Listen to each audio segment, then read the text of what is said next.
ಯಾಕೋಸ್ಕರ ಮಾಡ್ತಾ ಇದ್ದೀನಿ ಅಂದ್ರೆ ಈ ವಿಡಿಯೋ ನೋಡೋಕ್ಕಿಂತ ಮುಂಚೆ ಒಂದು ವಿಡಿಯೋ ಹಾಕ್ತೀನಿ ನೋಡ್ರಿ, ಗೊತ್ತಾಗತ್ತೆ ನಿಮಗೆ. ವಿಡಿಯೋದಲ್ಲಿ ನೋಡ್ರಿ ಹಾವುಗಳಿರಲಿ ಏನೇನು ಪ್ರಾಣಿ ಸುಮ್ಮನೆ ಕಚ್ಚಲ್ಲ ನೋಡ್ರಿ. ಅದಕ್ಕೆ ಸ್ವಲ್ಪ ಕಾಲಿಕ್ಕಿದ್ದಕ್ಕೆ ನೋವಾಗಿದ್ದಕ್ಕೆ ನೋಡ್ರಿ ಇವಾಗ ಕಚ್ಚಕ್ಕೆ ಬರುತ್ತೆ. ಸುಮ್ಮನೆ ಯಾವುದು ಏನು ಕಚ್ಚಲ್ಲ. ಪಾಪ ಅಜ್ಜಿನೂ ನೋಡಿಲ್ಲ ಅನ್ಸತ್ತೆ ನೋಡ್ರಿ. ನೋಡ್ಬಿಟ್ಟು ಹೆಂಗೆ ಓಡೋಗಿದ್ದಾರೆ ಪಾಪ ನೋಡ್ರಿ. ವಿಡಿಯೋನಾರ ತುಂಬ ಇಷ್ಟ ಆಗಿದ್ರೆ ಲೈಕ್ ಫಾಲೋ ಶೇರ್ ಮಾಡೋದು ಮರಿಬೇಡ್ರಿ. ಆದಷ್ಟು ಈ ವಿಡಿಯೋ ಹಾವು ಸಾಯಿಸೋರು ಹಾವು ತಿನ್ನೋರಿಗೆ ಶೇರ್ ಮಾಡ್ರಿ ಅಂತ ಕೇಳ್ಕೊಳ್ತಾ ಇದ್ದೀನಿ ನೋಡ್ರಿ. ಹಾವುಗಳು ಸುಮ್ಮನೆ ಕಚ್ಚಲ್ಲ, ಅದು ಕೆಣಕಿದ್ರೇ ಕಚ್ಚೋದು. ಹಾವೇ ಇರ್ಬೋದು, ಒಂದು ಮನುಷ್ಯನೇ ಇರ್ಬೋದು, ಒಂದು ಯಾವುದೇ ಪ್ರಾಣಿನೂ ಇರ್ಬೋದು.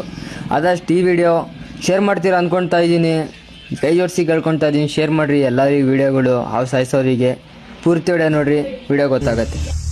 ಇವತ್ತೇನು ವಿಶೇಷ ಅಂದರೆ ಎಲ್ಲರಿಗೂ ಬೆಳಗಿನ ನಮಸ್ಕಾರಗಳು. ಇದು ಯಾಕೋಸ್ಕರ ವಿಡಿಯೋ ಮಾಡ್ತಾ ಇದೀನಿ ಅಂದ್ರೆ ಇದು ಕಸದ ಪ್ಲಾಂಟ್ ಅಣ್ಣ. ಇಲ್ಲಿ ಓನರ್ ಹೆಸರು ಇಮಾಮ್ ಹುಸೇನ್ ಅವ್ರ ಪ್ಲಾಂಟ್ ಅಲ್ಲಿ ಯಾವ್ದಂದ್ರೆ ಡಾಂಬರ್ ಪ್ಲಾಂಟ್ ಅಲ್ಲಿ ಬಂದು ಹಾವು ಸೇರ್ಕೊಂಡಿತ್ತು. ಸುಮಾರೊಂದು 5 ಅಡಿ ಹತ್ತಿರ ಯಾವ ರೆಸ್ಕ್ಯೂ ಮಾಡಿದ್ ನೋಡ್ರಿ. ನಾಗರಾವ್ ತುಂಬಾ ಹುಷಾರಿ ಅವು. ಏನಂದ್ರೆ ಇದು ಕಚ್ಚಿದ್ರೆ ತುಂಬಾ ಹುಷಾರತ್. ಅವಲ್ಲಿ ಕೆರೆ ಅವಲ್ಲ, ನೀರಾವಲ್ಲ, ಕಚ್ಚಿದ್ರೆ ತುಂಬಾ ಹುಷಾರ.